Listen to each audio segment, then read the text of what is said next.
So this is probably a good reason why you guys should not grow attached to characters who I put on husbando status. Hey folks, I'm not gonna lie, I had to take a couple minutes after I finished watching the episode, just to make a warm cup of tea, de-stress, and just straight up let out some tears, let up some sniffles, cause yeah, man, I'm really upset. I'm not gonna lie, and I didn't even know how to open this video because I knew everybody knew what I was gonna say. I almost opened it with the How to Train Your Dragon speech, like, may the Valkyries welcome you and lead you through Odin's great battlefield. Like, I almost opened with that, but I held off. But I am really sad. Anyway, we are here for our weekly Vinland Saga video. Today we're here to talk about episode 21, Reunion. But before we get into things, I do want to give a big thank you to those of you who shared last week's video over on Twitter. At Faye0011, at Nacho Gashardo, and at Deep Not That Deep. Thanks so much for sharing last week's Vinland Saga video, everybody, and if you too would like to have your name shouted out in next week's video, then be sure to share this one around on the internet, and then tag me at JoJo Talks Too Much over on Twitter, and I will be sure to shout your name out in next week's video. Oh, this time around I know exactly where I want to begin. Usually I have that, like, I don't even know where to start, but no, today I know full well where we are going to start. I know I try to say, like, we go through the episode in order, but not today. Today I just want to talk about Askeladd and Bjorn. Like, we're going to talk about the whole episode, but I want to start with that. So, off the top, right, when we have that scene between Askeladd and Bjorn in Bjorn's, like, little bedroom thing that they have set up for him. It looks nice, by the way. It looks real cozy. So, in that moment, I was like, is Bjorn gonna die in the bed? And, like, Askeladd is just gonna sit with him as he goes? Like, what's gonna happen? Because we know at this point that the wound was deep enough that the infection's already spread to his intestines and he's not gonna make it. So I had assumed that he was just gonna die via infection, and I was pissed, right? Because I was like, there's no way you're gonna send my main man out like that. Like, that's unheard. Like, I mean, that's not unheard of, but that's uncalled for. And I was really mad because I was like I didn't want to say it in the video. I was trying to be like, oh, you know, it's great for the realism, and it is narratively. It fits in really well. But I was just pissed because I was like, not my boy. My husbando's gotta go out fighting. Like, that's what my husbando's gotta do. He's gotta have a glorious death worthy of the Valkyries coming to pick him up and take him to Valhalla. You know, like he deserves a good exit. And for the most part, as the episode played out, I was kind of worried because we didn't see Bjorn for most of that. So in my head, I'm like, did he die off screen? Did he die off screen? And so I was so mad. I was so mad that I was hardly paying attention at some points because I was like, show Bjorn. But then the whole switcheroo happened. And I was like, oh, okay, that's really interesting. You have my attention again. But at first I was like, show Bjorn. Where is Bjorn? So by the time we actually catch up to Bjorn in the episode and he's hanging out, and again, that really, like, kind of like cozy looking bedroom, and Askeladd's talking to him, I was like, oh, there he is. Oh, good, he's gonna die. Great. And I'm not gonna lie, immediately my heart stopped because I was like, no, I changed my mind. Let him be okay. I know it'd be implausible for him to be okay, but I just wanted him to be okay. So I was like, maybe he'll bounce back. I felt like that one clip from The Simpsons where Homer's like, it's okay, it's still good. That was me when I saw him. Like, no, it's okay. He's standing up. He's good. It's all good. But it was not all good. And their talk is it had me worried because when they're talking about how he's like, Atli wanted to forgive you. And he has that friggin', like, the most Bjorn line ever where he's like, I don't have any grudges against some dude who tries to stab me. So Atli didn't need to apologize. And I thought that was so charming, and it shows the dude who Bjorn is, because Bjorn really did view the company as his friends. Like, he viewed Askeladd's company. When I say company, I don't mean like CEO company. I mean like a company of like a band of roaming soldiers. Like, he viewed Askeladd's crew as his friends. And he viewed Askeladd as his best friend, even though he knows deep down that Askeladd maybe didn't feel that way. or at least that's what he assumes. And it's sort of nebulous whether or not it's true. Well, we'll get to it. But I appreciated that he said that Atli didn't have to apologize, because I thought that was the most Bjorn thing ever. The way it was said, like, oh, if anybody, it's perfect, and it's perfectly staying within character. Can I just say that this is probably my new favorite role for Hiroyuki Yasumoto? And the man, by the way, is normally a comedic actor. He's King from One Punch Man. He's Beldia, the Dullahan from Konosuba. He plays friggin' Zundar from Cute High Earth Defense Club Love, the little like hedgehog, green hedgehog thing. And even in his more serious roles, characters like Chris from Yuri on Ice, he still has this like sort of air of comedy to him. I think the only time he's played a character that's been like straight up badass was Yuri from Megalobox. And and I love Yuri as a character. Like Yuri from Megalobox is super great, but I really think this is my new favorite role of his, like, because there's very little hints of comedy in Bjorn. Like, there's moments of comedy for Bjorn, since, again, Yasumoto does have this sort of goofy nature to a lot of his roles, and I think some of that bleeds into Bjorn in certain scenes, but overall, his acting has been a total blessing on Vinland Saga. So I would feel weird if I'm praising Bjorn without saying that Yasumoto also did, like, just a fantastic job, and this is easily my new favorite role of his, like, far and away. And again, he's no slouch. He's a great seiyuu. So for me to say that really says something. I am gonna miss this character so much, and he's not even, like, vital to the story. I'm sure some people are gonna be like, why are you getting so emotional over this character who has very little to do with the plot? But it doesn't, it's his impact in the story didn't need to have like great ramifications. Like Bjorn didn't have to change the scope of Vinland Saga. He just was there. He was great every time he was on screen. He was entertaining. He was part of major moments in the story, and his interactions with the other characters and his relationships formed through those characters is exceptional. And he's one of those like less is more type characters that I just love. And I'm really gonna miss his I don't know, his energy on the show. But at the same time, his exit is so beautifully done. And again, that's a tribute to Yasumoto. That's a tribute to Yukimura for originally writing the damn thing, and a huge kudo to Yabuda, the director, who, by the way, also directed Inuyashiki, another show that made me cry. And I haven't even really talked much about the actual duel, but I love that that's how Bjorn goes out. Because again, I didn't want Bjorn to go out like not fighting. It felt strange to me that a warrior like Bjorn wouldn't get to die fighting, which is all he probably wanted. Because, you know, in order to get to Valhalla, you have to die a glorious death on the battlefield, and that's all Bjorn ever wanted. I don't know if he necessarily believed in Valkyrie and faith and all that, but it doesn't matter. Like, it's what he wanted to do. It's how he lived, so it may as well be how he goes out.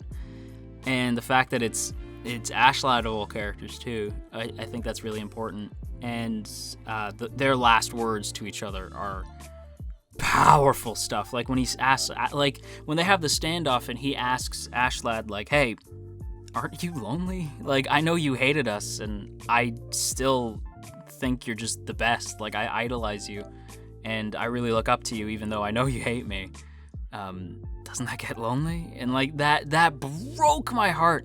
And when he says like, I just wanted to be your friend, and then they clash swords, and because of the way the swords clash, Ashlad screws up and he doesn't hit the vital organ, and so unfortunately Bjorn starts to sort of like bleed out a little bit, but it gives Bjorn enough time to say like, all I wanted to do was be your friend. And Ashlad responds by telling him that he was his only friend and his best friend. And that, oh fuck, that broke my heart. Holy shit. Like, that totally gutted me. And I thought it was so well done. That's all I needed. Like, that's all I really, like, this whole episode could have just been that, and I would have been fine. Like, this whole episode could have been just, like, however long that was, like, those, like, 6 minutes.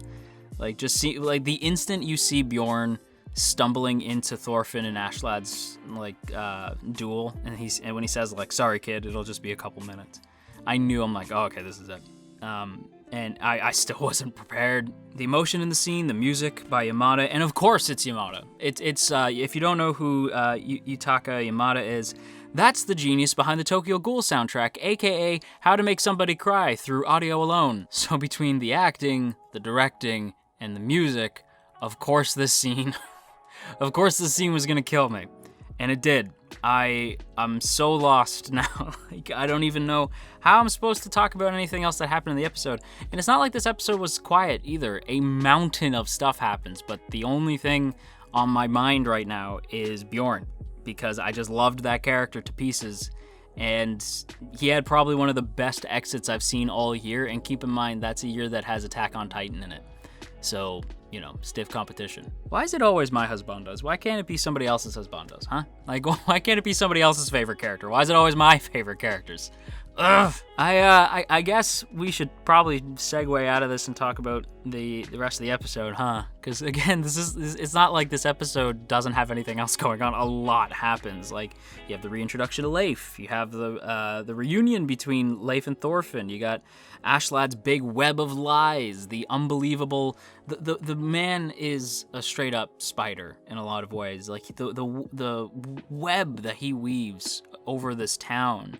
And the fact that he knows how every little, like, string moves, he's already, like, 10 billion steps ahead of everybody else. He is essentially the master of whispers. Like, he knows exactly how to play the game, and nobody else is really on his level. Askeladd is far and away one of the most interesting characters to see on screen. He is fascinating. And I loved that shot of the spider and the spider web on top of in the corner of the room that they're talking in. And then the camera pans out through the web so you can see Ashlad and all the other characters in the web. Askeladd is like literally weaving this web around these characters, and he has a master plan, and only he really knows what's going on. And there's so many moments with him in this episode that just blow my mind. Like, that scene is great with the web, obviously all the Bjorn stuff that I already went over, and even right at the beginning when he says, well, that's because, Your Highness, you're about to die. And then the arrow comes through and gets the prince, and for a second I was like, wait, what? That's, what the fuck? Flippin' A, man, what the hell just happened? And really, I mean, that's just Askeladd in a nutshell. The man's always like 10 steps ahead of you. No matter like which character you are, it seems like he always has the leg up. I think the only characters who have ever put Askeladd on his heels have been Thor's, and that's pretty much it. Like every other character, he's always at least a couple steps ahead of them. And even with Thor's, the only reason that he ever caught Askeladd off guard was because Askeladd really felt like he could follow Thor's. And even then, he was still ahead of Thor's. You know, at the end of the day, he still won. And even like the fact that Askeladd's whole plan involved getting a body double, like not a one-for-one body double, they get this poor woman to be in the prince's place, and she dies, by the way, like holy shit, this poor woman. And Kanat is obviously like, he's not distraught in the same way that Kanat used to be, but he is obviously thrown off by this. Like he even holds the woman's hand as she starts to go. And he asks, like, can we save her? And they obviously tell her no. And you can see the prince's face is like, I really wish you wouldn't have done that.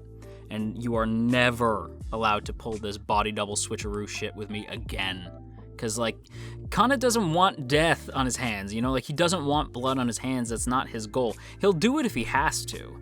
But you gotta clear that shit with him first. Like, he is not that guy. Like, he's not trying to win through the same manipulative skills that Askeladd has. Askeladd's willing to do it for him, but it's not how the prince wants to handle things, and I think that's really interesting. And I love the fact that, like, the way the plan works out is that the whole town starts to suspect the king, you know?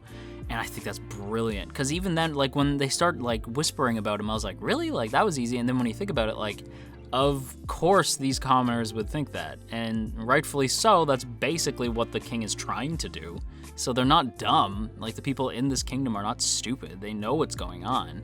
So I just thought that, like, Askeladd's whole plan, even though it involved the death of that poor person, that poor innocent person. I believe they even say she was a slave, like the poor girl. She, yeah, it's really friggin' brutal. But again, it just goes to show what type of character Askeladd is. He really is just a take no prisoners, unbelievable, conniving, cunning bastard. And then there's the whole Leif thing, and Leif Erikson is just the amount of like patience that he has is astounding. He sat in that town for 11 years waiting for for any sign of Thorfinn, anything he could find, any possible hint of Thorfinn. He waited there because he promised Thors that he would do that he would protect Thorfinn if he could. And he made a promise to Thorfinn's family that he would find him and bring him home. And even after their reunion, which by the way is heartbreaking, he tells Thorfinn, like, I'm not leaving here until you come home. So let's go home. He even says, and that's the thing too, right? Like, this is the one thing about the episode that bugged me, is the fact that he goes like, he said, like, Thorfinn asks, like, how's Vinland? So you see he's like nostalgic for those times, right? But then he asks, or he tells Thorfinn, like, listen, Helga's not okay, man. Like, after you left, she got, like, her sickness got worse. You need to go home. You need to see your mom, man. Like, she's not okay. And Thorfinn's like, I didn't ask about that. He storms off, and I'm like, Thorfinn, what the fuck? But here's the thing, though, okay? Because Yukimura has proven to be this type of writer where you can't look at things at the surface level. So a part of me wants to say, like, there's no way that Thorfinn is so cold and broken that he does not care that his mother might be dying.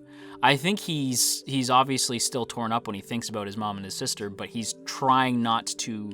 He's bottled up that part of him. And if he even thinks about them, I think all the emotions will come rushing back to him. And I think that's why he has that shouting match, like, all that matters is Askeladd. Like, as long as he's alive, that does it. Like, then that's my mission. Like, that's what I have to do. Like, when he's screaming, I think that's him trying to push Leif away because he knows that if he even allows himself to think about them, to go there, then he won't be able to fulfill the mission. He won't be able to get his revenge, and he'll just have to go home empty-handed and broken after all these years, the 11 years of trying to get Askeladd. Like, if he goes home to see his mom, he probably won't go find Askeladd again. And he knows that. And I think that's why he tried to pretend like, I think really it was a front that he wasn't that cold. I think he purposely was trying to push Leif away and trying to pretend like he didn't care about his mom, because he really does, and that he doesn't want to go home, because if he does, then all of this was needless. And when you really think about the episode as a whole, it is a very, very heavy episode, and I'm positive I'm forgetting something, because even after that talk of Thorfinn, the only thing on my mind is that end scene. And I'm very curious to see how the duel goes next week, if Thorfinn even wants to do it after that. Like, I'm sure he's gonna, because he's Thorfinn, but yeah, I don't know. And you see the steam coming off of Askeladd as well. Like, you can tell he's really mad. He hated doing that. So that's why part of me thinks, like, Askeladd was telling the truth, that even despite everything that's happened to Askeladd over the years and the rightful hatred that he must have felt for his comrades at the same time, that was still his friend. Like, Bjorn was still his friend. And I'm going to tell myself that. I'm sure you can make the argument the other way around, but that's what I'm going to tell myself. That's going to be it, though, everybody. I'm going to wrap up my thoughts here. Going to give this episode an S, as if you needed, me to say that. But yeah, this was a phenomenal episode. Had me feeling the feels, and I'm going to go ahead and go cry now. And that's gonna do it for today's video, everybody. So I hope you guys enjoyed. Before we go, as always, I have to give a big shout out to the good folks over on Patreon, namely those in the Earl Grey tier: Calvin Atkinson, Crowbar of Irony, Ionos, Urza, Ginkotaku, Godzilla Fan, No For Nothing, Maria Teresa, Mirth Mouser, Cell, Shadow Creative, Sipco Games, Somastan, Steven, Sukochi, Tristan, and Verdon. Thank you all so much for your continued support over on Patreon. It is so appreciated. And if you too would like to join the T Squadron, then be sure to check out the first link in the description to check out our Patreon page, see all the cool rewards you can get over there, as well as access to our Patreon exclusive Discord. But with all that said, everybody, I am going to take off. I hope you guys enjoyed, and if you are feeling stressed out today, then you go have yourself a warm cup of tea, and I will talk to you all again real soon.